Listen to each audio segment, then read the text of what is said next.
Bonjour à tous, bienvenue dans ce journal. Voici les titres de l'actualité de ce samedi. À 7 h, un nouvel accord politique a donc été conclu par les négociateurs. Après BHV, voilà la réforme de la loi de financement conclue. Flamands et francophones ont dû chacun à leur tour faire des concessions, se laisser un peu plus d'autonomie et de liberté tout en sécurisant la viabilité de toutes les régions et des communautés.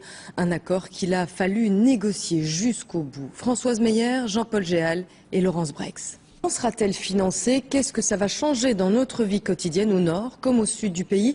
Nathalie Guillemin retrace les points principaux de cet accord sur la loi de financement. On en parlait hier soir, 2 individus ont été interpellés dans le cadre de l'enquête sur la mort d'une octogénaire vraisemblablement assassinée dans la nuit de mardi à mercredi à Oudin, près de La Louvière. Alain Dremière, mission du juge de Troyes a été refusée.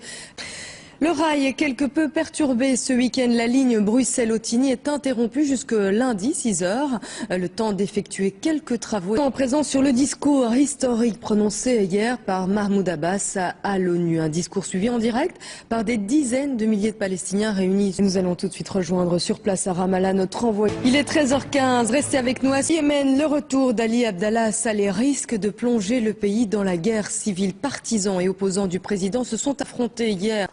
Vladimir Poutine sera candidat aux élections présidentielles en 2012.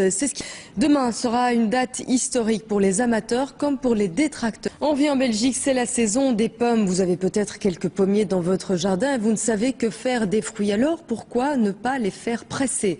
À Fos-la-Ville, une grande presse mobile ont passé les restes du satellite américain à la dérive. Personne ne le sait encore. Ce qu'on sait par contre, c'est que les débris sont retombés sur Terre peu avant 7 h de notre heure ce matin. Pascal Bolekens. Entrer dans l'intimité des grands de ce monde, voilà ce que propose un tout nouveau musée à Bruxelles, le musée des lettres et des manuscrits. On y découvre entre autres les notes d'Einstein, les carnets d'écriture de Brel ou encore les lettres de Van Gogh et Napoléon à leurs proches. Julie Morel. En Nouvelle-Zélande, l'équipe nationale des All Blacks rencontrait ce matin le 15 de France. Un match en sport, mais en prenant de la hauteur, le vol à voile ou le planeur, une discipline qui fait rêver, désormais beaucoup plus ouverte grâce à une expérience inédite en Belgique. Le premier vol en solo d'un paraplégique, cela s'est passé sur l'aérodrome de Maubray dans la région de Tournai. Reportage Alain Dremière. Avoir suivi, bon appétit si vous passez à table et je vous retrouve tout à l'heure avec beaucoup de plaisir à 19 h 30.